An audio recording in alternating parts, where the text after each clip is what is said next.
Hi guys, welcome back to our YouTube channel @village boy cherry. ఈ రోజు అయితే నేను మన వీడియోలో డబుల్ కమీటా ఎలా చేయాలో చూపిస్తున్నానండి. అసలు దీన్ని డబుల్ కమీటా అని ఎందుకు అంటారు? మేబీ ఇది డబుల్ ద స్వీట్నెస్ ఉంటుందేమో. మేబీ మిల్క్లో సోక్ చేసిన తర్వాత మళ్ళీ షుగర్ పాకంలో వేస్తాం కదా, అందుకేనేమో. మీకు కనుక ఆన్సర్ తెలిస్తే కమెంట్ చేసి చెప్పండి, దీన్ని డబుల్ కమీటా అని ఎందుకు అంటారు. సో నేనైతే బ్రెడ్ స్లైసెస్ని కొంచెం డాల్డా ఇంకా నెయ్యిలో ఫ్రై చేసుకొని పక్కన పాలు అనేవి బాయిలింగ్కి రానిచ్చాను అనమాట. సో ఈ బ్రెడ్ స్లైసెస్ అనేవి గోల్డెన్ బ్రౌన్ కలర్లో ఫ్రై అవ్వాలి. ఇవి ఏ కలర్లో అయితే ఫ్రై చేసుకుంటారో లాస్ట్లో మీ బ్రెడ్ హల్వా అనేది అదే కలర్లో ప్రొజెక్ట్ అవుతుందన్నమాట. సో ఈలోపు పాలు అయితే పొంగేసి స్టవ్ ఆఫ్ చేసేసి బ్రెడ్లు కూడా వేపుకోవడం అయిపోయింది కాబట్టి క్యాష్యూస్ వేపుకుంటున్నాను. సో ఇలా వేపిన బ్రెడ్ని ముక్కలు ముక్కలుగా చేసుకొని ఆల్రెడీ బాయిల్ చేసి పెట్టుకున్న మిల్క్లో అయితే నానబెట్టేస్తున్నాను అనమాట. ఇవి ఎక్కువ పాలలో నానబెట్టారనుకోండి, చాలా ఎక్కువగా స్వీట్నెస్ అనేది వస్తుంది.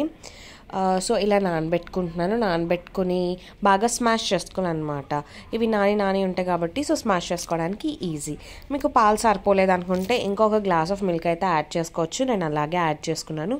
దీని మెజర్మెంట్స్ ఏంటంటే, ఒక పెద్ద బ్రెడ్ ప్యాకెట్ తీసుకుంటే ఒక 700 ml ఆఫ్ మిల్క్ వరకు పడుతుంది. నేనైతే అదే క్వాంటిటీలో చేశాను. అండ్ ఇది ఇలా ఉండగా నేను పక్కనే పాకానికి అయితే పెట్టేసుకున్నాను అనమాట.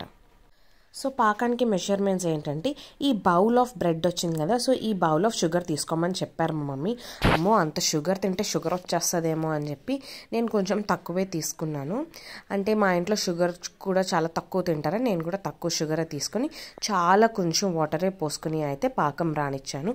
ఎందుకంటే తక్కువ వాటర్ పోసుకుంటే త్వరగా పాకం వచ్చేస్తుంది. సో పాకం వచ్చేసిన తర్వాత ఆ బ్రెడ్ మిక్స్చర్ అంతటిని కూడా పాకంలో వేసేసి బాగా మిక్స్ చేసుకున్నాను. ఎందుకంటే ఎంత మిక్స్ చేసుకుంటే ఆ స్వీట్నెస్ అనేది బ్రెడ్కి అంత బాగా పట్టి టెక్స్చర్ అనేది చాలా బాగా వచ్చి స్వీట్ అనేది సూపర్గా వస్తుంది అనమాట. సేమ్ నేను చేసినట్టు చేయండి, మీకు కూడా చాలా సూపర్గా వచ్చేస్తుంది. ఎందుకంటే నేను చేశాను కదా, చాలా బాగా వచ్చింది. ఇందులోనే ఇంకా 2 ఎలాచీ అయితే యాడ్ చేసేసుకున్నాను. 2 to 3 ఎలాచీ యాడ్ చేసుకున్నాను. మీ దగ్గర ఐస్ క్రీమ్ పౌడర్ ఉంటే కొంచెం ఐస్ క్రీమ్ పౌడర్ యాడ్ చేసుకొని, ఎందుకంటే అది చాలా మంచి ఫ్లేవర్ ఇస్తుంది అనమాట.